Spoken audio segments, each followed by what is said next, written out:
My name is Samantha Morgan, and I never thought the people I loved most would be the ones to try and break me in public. My ex-husband, my best friend, they tried to humiliate me, parade their betrayal like a trophy. But life has a way of circling back. And that night, they learned exactly who I'd become without them. This is the story behind the look on their faces, when they realized the man on my arm was their new boss. Tell me where you're watching from, and hit subscribe if you believe in quiet revenge. I didn't even flinch when I saw them walk in. There they were, grinning, smug, magnetic in that disgusting way people get when they think they're untouchable. Derek had that confident, arrogant strut I used to find sexy, back when I didn't know better. And beside him, clinging to his arm like a badge of victory, was my former best friend, Lila. She wore red, always loud, always daring people to look at her and hate themselves for doing it. They didn't see me at first. I stood perfectly still by the bar, my fingers wrapped around a champagne flute I hadn't touched. I could feel my heartbeat in my teeth. My new fiancé, Matthew, stood just a few steps away, speaking with a group of executives from the company. His presence was calm, grounded, the kind that didn't need attention to command a room. Unlike Derek, unlike Lila, they floated in like they owned the place. Of course they did. This was their playground. This was their event. The quarterly gala at Sterling Industries was always an exclusive affair. Only VPs, investors, senior staff, and a handful of outsiders who'd managed to claw their way into the guest list. And yet here I was, Samantha Morgan, standing in stilettos and silence, watching my past stroll straight into my present. Lila turned finally, scanning the room with that manufactured charm she wore like perfume. Her eyes stopped when they landed on me, and her smile faltered, just slightly. It was enough. Enough for me to know that she had not expected to see me here, that this wasn't just a game she had scripted. She nudged Derek with her elbow, and when he followed her gaze, that smirk on his face evaporated, gone, replaced with a flicker of disbelief, then confusion, then something colder. He didn't even try to smile. I didn't smile either. I just lifted my glass, slowly, gracefully, and met their eyes. I didn't need words, but my silence said everything. 6 years ago, I would have crumbled at this moment. Back then, I would have plastered on some half-hearted grin, prayed they wouldn't cause a scene, and excused myself to cry in the restroom. Back when I was still married to him, back when I still believed Lila was the kind of friend who'd throw herself in front of a bullet for me. Turns out, she'd just take the shot, and blame me for standing there. Seattle rain had a way of clinging to your skin like regret. Back then, our tiny craftsman house smelled like damp wood and lavender candles. I remember it clearly. The night I found out. I came home early from my weekend retreat, a meditation seminar I'd saved up for over 6 months to attend. I was glowing, calm, rejuvenated. I carried that energy into the house like a gift. And then I heard it. Voices. Not just voices, their voices. Laughter. Soft. Muffled. It came from upstairs. Our bedroom. At first, I told myself it was harmless. Maybe she was dropping something off. Maybe Derek was helping her with her taxes. He did that for friends sometimes. But then I heard my name. And then I heard hers. And then silence. The kind that breaks your bones. When I stepped into the doorway of our bedroom, they were tangled in each other like strangers on a hotel bed. No shame, no guilt, just shock. Lila gasped. Derek just stared. And me? I didn't scream. I didn't cry. I just stood there, frozen in a moment I would never be able to explain to anyone who hadn't felt that kind of betrayal crawl down their spine. Sam. Wait, Lila had whispered, pulling the sheets around her like a coward. Derek said nothing. I walked out. Out of the room. Out of the house. Out of the version of myself that used to beg people to treat me right. In the months that followed, I disappeared from everything familiar. I moved out, cut contact, Deleted every shared memory off social media. People gossiped, quietly, of course. Seattle circles were small. Everyone was too polite to say it directly. But I heard the whispers. She must have known. Maybe she wasn't enough for him. Lila always had more spark. I rebuilt my life in the shadows. Moved into a one-bedroom near Queen Anne Hill. Took up yoga. Therapy. Nights alone with wine and journals and grief. I got promoted at work, eventually made a lateral move to a boutique consulting firm. And that's where I met Matthew. Not in some whirlwind movie scene way. He was quiet, a client, reserved. But he listened, really listened. He didn't flinch at my story, didn't try to fix me. He just saw me, without the cracks. 6 months later, we were inseparable. And one afternoon, as we walked around Green Lake, he turned to me and said, "I have something to tell you, but I want you to know it changes nothing about how I see you." I braced myself. Then he told me he was being appointed as interim CEO of Sterling Industries. My heart stopped. Because I knew exactly who worked there. Derek? And Lila? I didn't tell Matthew the full story at first. But fate has a way of aligning events without your permission. Which brings us back to tonight. The Sterling Gala. Matthew had insisted I come. "You belong here just as much as anyone else," he'd said, his hand warm on mine. I didn't come to gloat. I came because I'm done hiding. I came because the version of me that used to shrink in the presence of betrayal. She's gone. And now? Now I'm standing here, watching them walk toward me with that tight, uncomfortable smile people wear when they don't know who's really in charge. They're trying to play it cool, trying to read the room. "Sam!" Derek's voice cuts through the tension like a blade dipped in awkwardness. "Wow. Didn't know you'd be here." Lila laughs too loudly beside him. "What a surprise. You look great." I tilt my head, smile just enough to make it hurt. "Thanks." I glance toward Matthew. He's already walking over. Tall, composed, commanding. I watch their eyes shift from me to him, and then realization starts to bloom like slow poison. Matthew extends his hand. "Derek, Lila, I believe we've met in passing. I'm Matthew Grant, CEO." Their jaws don't drop, but their eyes do everything for them. Lila stutters something. Derek swallows hard. I take Matthew's arm, gently, and turn toward them with the softest smile I've ever worn. "Actually, we're engaged." Silence, stillness, frozen. But we're not done yet, because what happened next? That's the part no one saw coming. Before everything crumbled, I thought I had the kind of life people envied. Not flashy, not perfect, but stable. Predictable in the way that felt like safety. Our house in Capitol Hill wasn't huge, but it was charming. Arched doorways, a fireplace that actually worked, and a front porch where Derek and I used to drink wine on Sunday evenings and pretend we knew something about good Cabernet. We had our routines. Wednesday night sushi, Saturday morning hikes, lazy Sunday afternoons folding laundry and watching reruns of Friends. I thought those little rituals meant we were close, that they were proof of something solid. But now, looking back, they were just patterns. Habits. And sometimes habits make you blind. Derek was charismatic. That's the word people used. He had that warm, easy confidence that made you feel like you were the most interesting person in the room when he talked to you. He was the guy that made strangers laugh in elevators. The guy who remembered your favorite IPA, your cat's name, your birthday, even if you were just the barista at the coffee shop. He made me laugh when we first met, too. At a networking event downtown, I spilled a cocktail on his shoes. He didn't get angry. He smiled, took a napkin, and said, "Well, at least now we're officially introduced." It felt like fate. Back then, I believed in things like fate. We dated for 3 years before we got married. I was 29.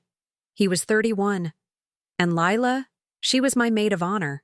We'd been best friends since sophomore year at UW.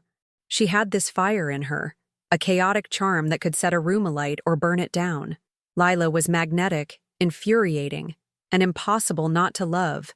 She'd walk into my apartment without knocking, steal bites from my plate, and leave little sticky notes with inappropriate jokes on my bathroom mirror. She also held me through breakups, called me out when I was being too accommodating, told me Derek was a good one, said I finally found someone who could match my calm with his spark. She was there through all of it. When Derek and I bought the house, when we got the promotion at work, when I miscarried our first pregnancy and couldn't get out of bed for a week. She brought soup, she changed my sheets, she brushed my hair and told me, "You don't have to be strong right now. I've got you." I believed her. I trusted her more than I trusted my own instincts. Looking back, there were signs. Small ones, too small to name, but loud in hindsight. Like the way she always lit up when Derek walked into the room. Or how she'd tease him a little more than usual when we were out in public. The quick inside jokes between them that didn't include me. The way her eyes lingered too long, then darted away like a guilty child. One night, at a friend's birthday dinner, she leaned over my shoulder to reach for a bread basket and said, half whispering, "You don't deserve someone that hot, Sam." She laughed, but her hand rested on Derek's shoulder a beat too long. He just smirked. I told myself it was nothing. That's just how Lila was. That's just how Derek was. And I was the cool wife, the secure one. That was the assumption I carried like armor. That my calm meant I didn't need to worry. That my trust made me evolved. That love meant freedom, not control. But freedom without boundaries is just an invitation to take. Our marriage had settled into a quiet rhythm by year 2. Derek worked in tech marketing, always out late at events, networking, schmoozing. He called them necessary evils. Lila worked freelance, floating between copywriting gigs and influencer partnerships. She was always around, always popping in. I worked in nonprofit consulting. My days were filled with mission statements, budget meetings, and trying to convince rich people to care. It wasn't glamorous, but it mattered to me. And Derek said he loved that about me. That I had heart. That I was grounded. But then he started asking questions. Why I didn't want to go to more events with him. Why I always dressed so professional. Why I didn't post more of us on Instagram. It started subtly. Jokes, teasing. "You're starting to sound like your mom, babe. God, can you just let loose for once? Don't be so serious all the time." At first, I laughed it off. I told myself it was stress. I told myself he just needed more space.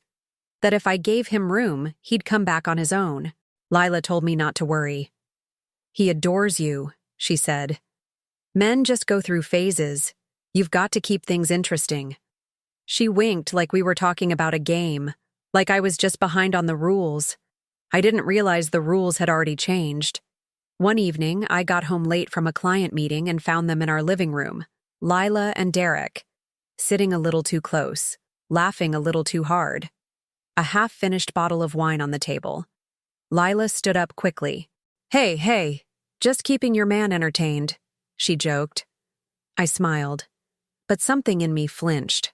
Later that night, I asked Derek if he thought it was weird how much time Lila was spending around us. He shrugged. "She's your best friend, Sam." A pause. "Unless there's something you're uncomfortable with." And just like that, I felt like the jealous wife. Like the burden. Like the problem. I didn't bring it up again. And that silence. That's when I started losing pieces of myself. The week before it all imploded, Derek surprised me with dinner reservations at Canlis. It was a beautiful night. Warm breeze, candles, a view over Lake Union. He held my hand across the table and told me how proud he was of me. Said he'd been selfish lately. Said he wanted us to reset, to make more time for each other. I believed him, because I wanted to believe him. Because after 6 years, the idea of starting over from scratch felt more terrifying than forgiving the man in front of me. He kissed my forehead that night and whispered, "We're okay, Sam. We're going to be okay."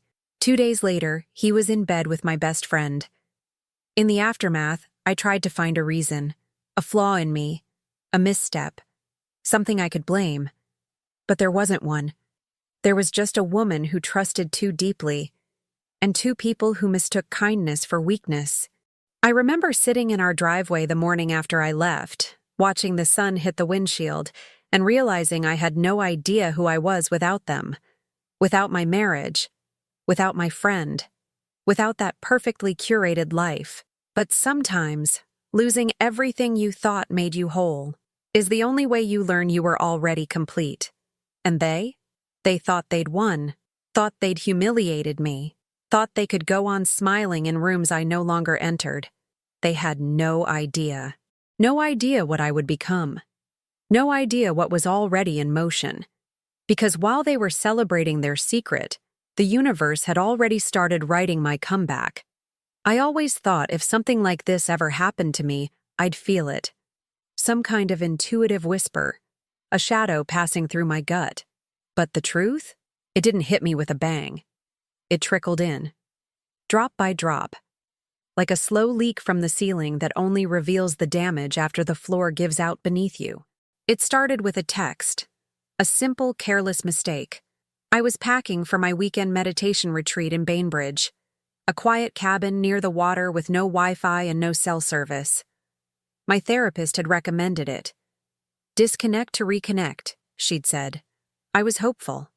I wanted clarity, peace, maybe even a little romance with Derek when I returned. We'd been in a weird place, and I thought maybe, just maybe, space could help us find our way back to each other. That morning, Derek was distracted. He kissed my cheek with a rushed, distracted, "love you," and barely looked up from his laptop. Lila had dropped by the night before with wine, saying she needed girl time. We'd laughed, painted our nails, talked nonsense. It felt like old times. She hugged me tight before I left and whispered, "You deserve to come back new." I didn't realize she meant it literally. On the ferry over, I opened my phone one last time before shutting it off, and that's when I saw it. A notification from Derek's phone plan, an automatic sync error. His iMessages had backed up to my iPad, and I never signed out. I should have looked away. I should have given him the benefit of the doubt.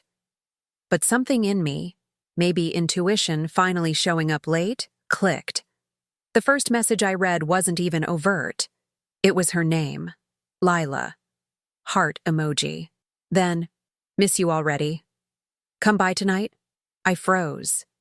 Right there on the ferry deck, wind whipping my hair across my face. The water felt like it was closing in. And I opened the thread. It was all there. Weeks, no, months of messages. Inside jokes, late-night plans, half-naked selfies from her, texts from him saying, "God, you looked so good this morning. She has no idea." I scrolled like I was searching for the end of a nightmare. But it didn't end. There were pictures, meetups, one string of messages sent while I was in the ER last month recovering from a minor surgery. She was at our house that night. She told me she'd made soup for Derek. She'd made something, all right. My knees buckled on the ferry. I didn't cry. Not yet. I just stared. Stared at the thread like it was a different language. Like none of it could possibly be about me. I turned off my phone. I didn't go to the retreat. I sat on a bench near the ferry terminal for 3 hours, staring into the gray waves and wondering if I'd imagined the last 6 years of my life. When I got home that evening, the house was dark. Quiet. Too quiet. My bags dropped with a thud I barely noticed. I walked upstairs, my feet moving before I could think. And there it was. Our bedroom door slightly ajar. Soft laughter. Her laugh. I opened the door. No knocking. No warning.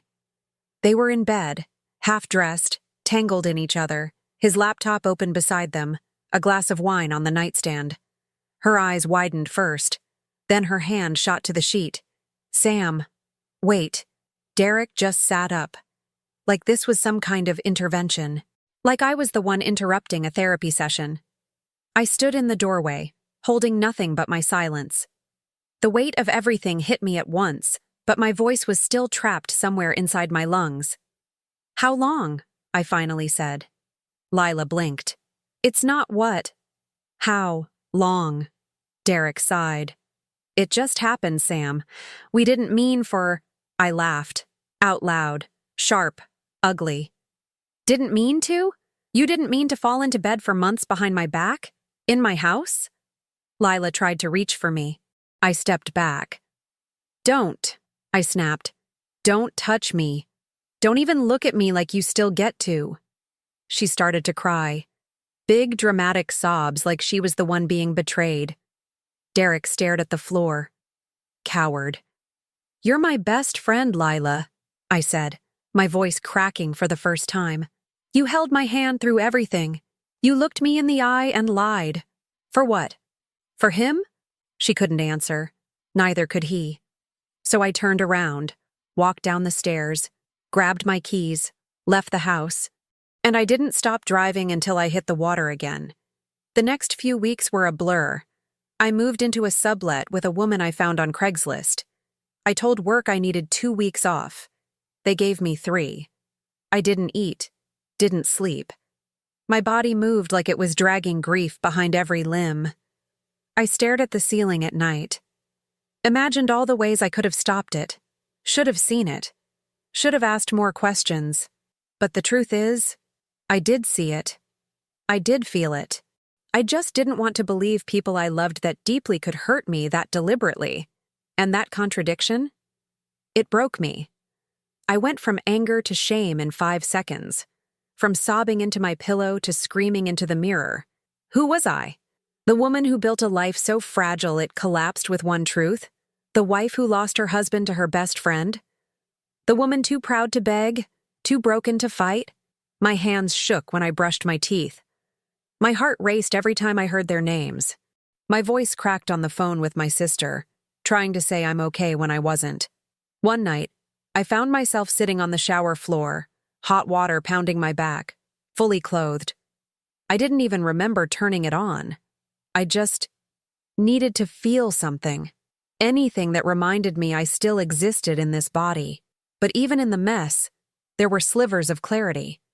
Tiny moments that flickered between the grief. I started journaling again. Started walking around the lake every morning at sunrise, even when I felt like crawling back into bed. One morning, I saw a couple laughing together on a park bench, and instead of feeling jealous, I felt nothing. Then, strangely, I felt freedom. Because now I had no illusions left, no masks to hold up, no stories to protect.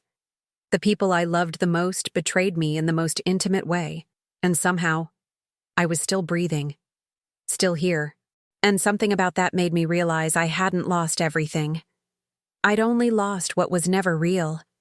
And the version of me that let people cross boundaries because she wanted to be loved? She was gone, buried beneath the wreckage, and something stronger was starting to rise in her place. That's when I knew. I wouldn't just survive this. I'd rebuild from it. But not yet. First, I had to feel every ounce of it. The betrayal, the loss, the lie I lived inside for too long.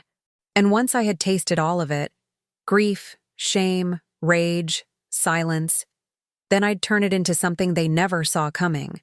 I disappeared for a while. Not in a dramatic way. No cross-country road trip or sudden name change. Just faded. Muted my phone, ignored texts, turned off social media. I became a ghost in my own life. Woke up, walked to the lake, came home. Ate when I remembered. Didn't return calls from my mother or even my boss until the voicemails piled up like debris. I told people I was taking time. The truth? I didn't know how to be seen anymore without feeling exposed. Everyone who looked at me felt like a witness. Like they knew. Like they'd read the headlines of my heartbreak and were waiting to see how badly I'd unravel. And I did unravel. There was a man, briefly, too soon, too late. I met him at a bookstore, of all places. He complimented the poetry book in my hand and asked if I wanted to grab tea. He was sweet, soft-spoken, had kind eyes. We went on 3 dates. On the 4th, I drank too much wine, said too much, laughed too loudly, kissed him with desperation instead of desire. And when he pulled away gently and said, You're still healing, aren't you? I wanted to vanish. I ghosted him the next day. Then I spent the entire weekend punishing myself, crying over someone I didn't even love, because it wasn't about him. It was about the reminder that I didn't know who I was without them, without us. I started therapy again, reluctantly. My therapist, Renee, was blunt. I won't let you wallow, she said. You can grieve, but you don't get to decorate the cave and live there. She made me write letters I'd never send. One to Lila, one to Derek, one to myself. She made me read them out loud while I sobbed so hard I couldn't breathe. She asked me questions like, what did you believe about yourself that allowed them to stay in your life that long? And, if you were your own daughter, would you have protected her better? I hated her some days. But she didn't flinch, didn't coddle me. She held a mirror up to my pain until I couldn't look away anymore. The hardest part wasn't the betrayal. It was the echo it left behind. The silence in rooms where laughter used to live. The ache of memories I couldn't trust anymore. The loss of who I was with them. I missed the version of me that believed in people. The one who threw birthday parties for friends, who decorated the house with fresh flowers, who stayed up late editing Lila's resumes because she hated formatting. I missed the woman who didn't question every smile, every compliment. I missed trusting my own instincts. About 2 months after I moved out, I got invited to a networking brunch. I almost didn't go. But Renee said, healing doesn't mean hiding forever.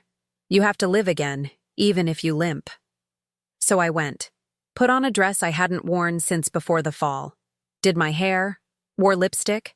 I stood in a room full of professionals and smiled like I belonged.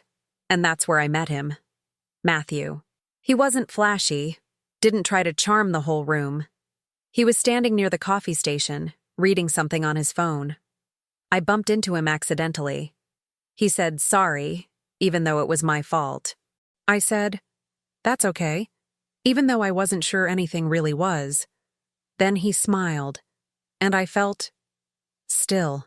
We talked for 10 minutes. Nothing deep. But when he handed me his card and said, you seem like someone who values presence. I appreciate that. I didn't know what to say. No one had called me present in months. We met for coffee the next week. Then dinner. Then a walk through Gasworks Park at sunset. And for the first time in what felt like forever, I laughed. Not forced. Not polite. Not performance. Real. Like my lungs remembered what joy felt like. I thought maybe, just maybe, this was it. The turn. The healing. The reward. So when I saw Derek and Lila a month later at a mutual acquaintance's engagement party, I didn't flinch. I felt above it. Polished. Healed. Lila tried to wave. Derek avoided eye contact. I nodded, sipped my wine, smiled at my new date. Matthew held my hand beneath the table.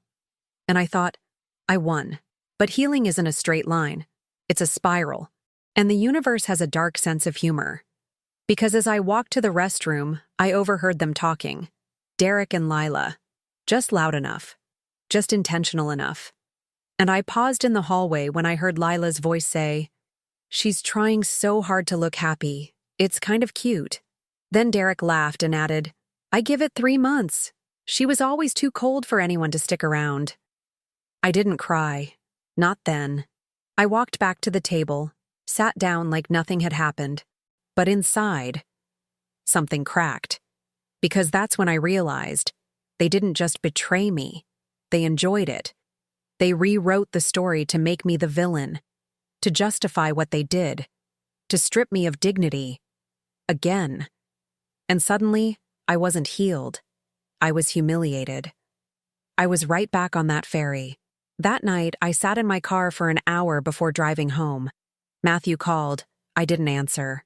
I just sat there, breathing through the fire in my chest, trying not to drown in the feeling that I'd never escape them. That's when I knew something had to change. I had been trying to heal by pretending, by avoiding, by hoping time would erase what happened. But healing isn't forgetting, it's facing. So I made a choice, a necessary sacrifice. I cut off everyone connected to that chapter of my life, mutual friends, co-workers who knew too much, even my older sister who'd told me to get over it one too many times. I unfollowed, unsubscribed, blocked, deleted photos, threw out things I should have let go of months ago. I stopped trying to be the woman who could carry it all with grace, and started being the woman who could finally put it down. Renee called it a death. Not a person's death, but a self. The version of you that needed their love has died, she said. Mourn her, then bury her. You can't resurrect the woman who needed people who never deserved her. So I did. I mourned, and then I buried her. With tears, yes, but also with relief. And in that clearing, something else began. Not joy, not yet, but space. And space is where new roots grow. Something shifted after that night, not dramatically, not like the movies where someone wakes up and suddenly has a six-pack and $1 million startup. It was quieter than that, more sacred. Like my soul finally exhaled and said, okay, now let's begin. The first change was my mornings. I used to wake up and reach for my phone, scrolling, comparing, numbing. Now I lit a candle, made tea, wrote 3 pages by hand before looking at a single screen. It sounds small, but that morning ritual became my lifeline. Proof that I belonged to me now. I joined a co-working space near Pioneer Square, full of artists, freelancers, consultants like me. There was a warmth to it. People doing what they loved, heads down, eyes bright. I didn't have to explain myself there. No one asked about my past. They just saw me, as I was. One of the designers, Melissa, told me over coffee, "You have this quiet power. You don't even know you're the strongest person in the room, do you?" I didn't know what to say. But that compliment sat with me, in a good way, like maybe she saw a version of me I was still becoming. Work took off in ways I didn't expect. A former client referred me to a nonprofit board who needed someone to streamline their systems. That project turned into 3 more, then 6. Soon, I had enough momentum to leave the boutique firm and go fully independent. I called my business rooted strategy because that's what I had finally become. Rooted, not rushing, not flailing, still standing. For the first time in my adult life, I wasn't surviving. I was choosing where I spent my time, who I let near me, what I allowed into my energy. I said no more often. I wore red lipstick when I felt like it. I took myself out to dinner, alone, unapologetically, and I stopped explaining my piece to people who hadn't earned access to it. And then, there was Matthew. He didn't fix me. He didn't need to. He met me where I was. Never rushed my story. Never flinched when I told him the ugly parts. He just listened.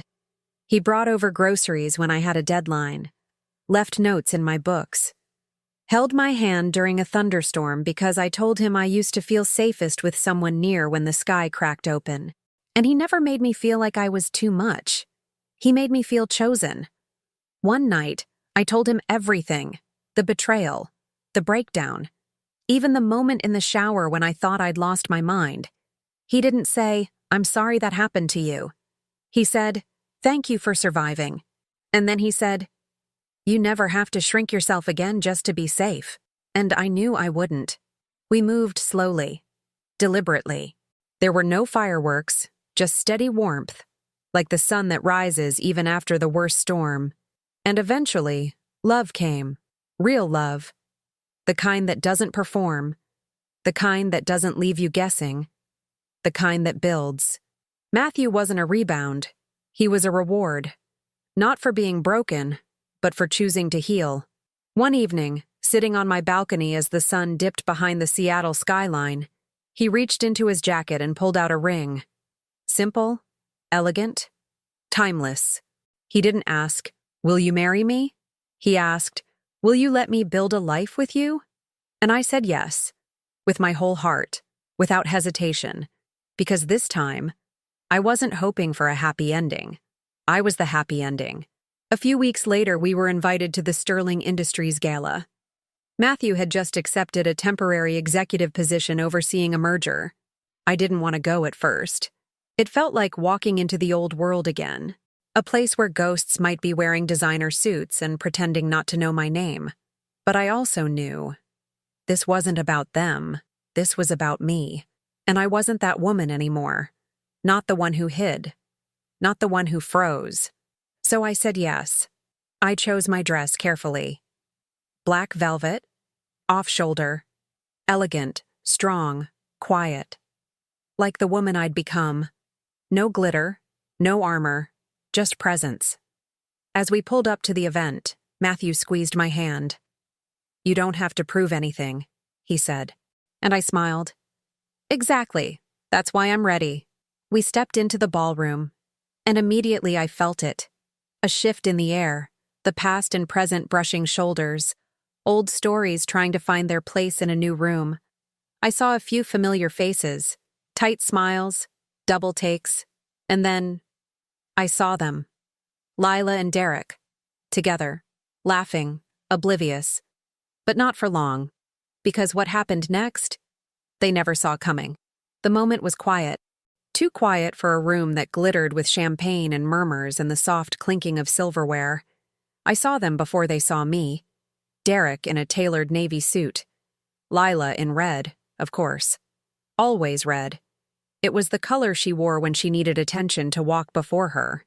They were mid-laugh, his hand on the small of her back, her smile a little too wide, a little too bright, and for one strange second, I almost felt sorry for them. Like watching two people clinging to a raft they both know is sinking. Matthew stepped away to speak with someone from legal. I was alone, across the room, half-shadowed beneath a chandelier that caught the curve of my collarbone just right. That's when Lila looked up. She saw me first. Her smile didn't falter. It collapsed. Her entire face flickered like a mask that couldn't decide which expression to hold. Surprise? Panic? Jealousy? Then she leaned toward Derek and whispered something. His eyes found me seconds later, and his reaction was different. He didn't look startled. He looked unprepared, as if seeing me brought something up in him he had worked very hard to bury. I didn't flinch. I didn't move. I just held my glass and looked right at them.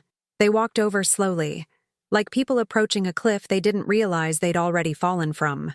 "Samantha," Lila said first. Sweet, breathy, fake.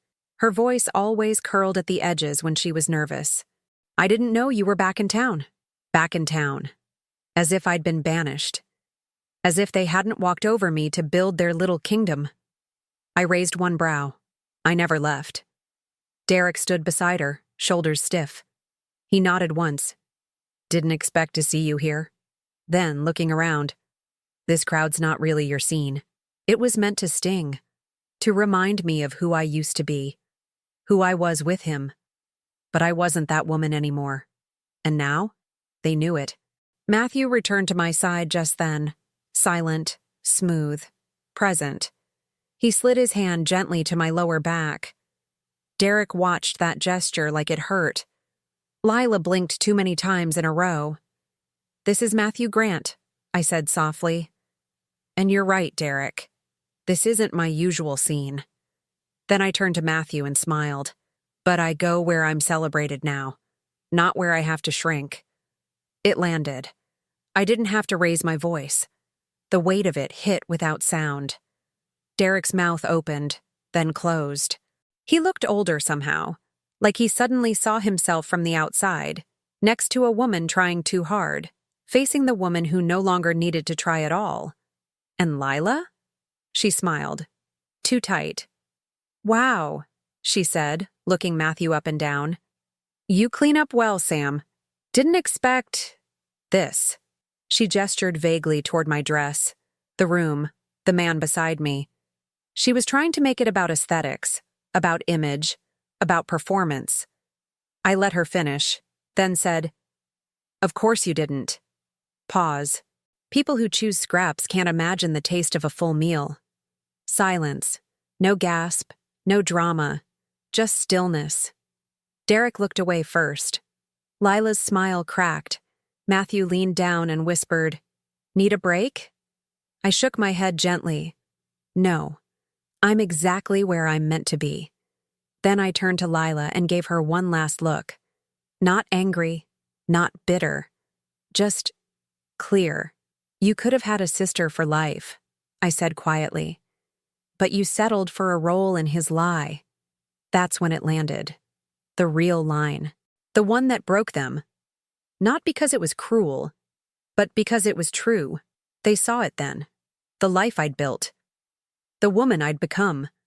The piece I wore like armor they'd never own. I didn't wait for a response. I didn't need one. I turned, took Matthew's hand, and walked away. Past the string quartet. Past the judgment. Past the girl I used to be. And I didn't look back, because nothing behind me could match what was finally ahead. The air felt different that morning. Lighter. I opened the windows and let the sound of the wind carry through the house. There was a softness to the silence, not emptiness, but peace. I brewed a cup of tea, barefoot on the kitchen tiles, the sun cutting a path across the hardwood. And as I sat with my hands wrapped around the mug, I realized something strange. I wasn't waiting anymore. Not for closure. Not for revenge. Not even for an apology. I was here. Whole. Present.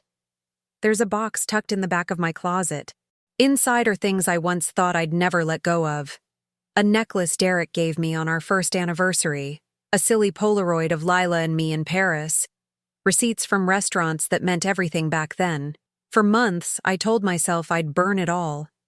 But I never did. I kept it because I thought maybe healing meant erasing. Now I know. It means accepting. So I wrote 2 letters. One to Lila, one to Derek. I didn't send them. I didn't need to. They were for me. To Lila, I wrote, "You were the first person I ever trusted like blood. I don't know when you stopped seeing me as your sister, but I forgive you for not knowing how to love me without competing with me. I hope you find peace, and I hope you stop mistaking attention for worth."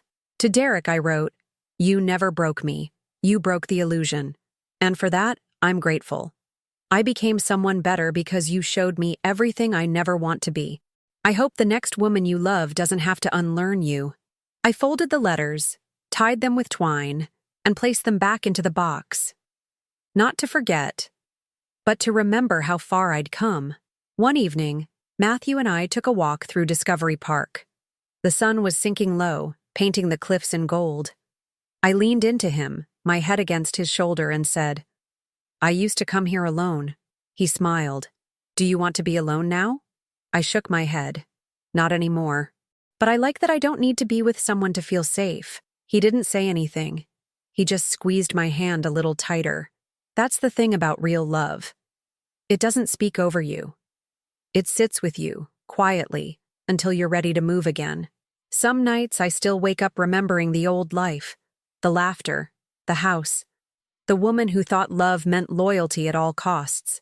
I don't push those memories away. I let them visit. And then, I let them go. Because this version of me, the one who chose herself over fantasy, who walked through fire and didn't ask anyone to carry her, she is the most honest thing I've ever created.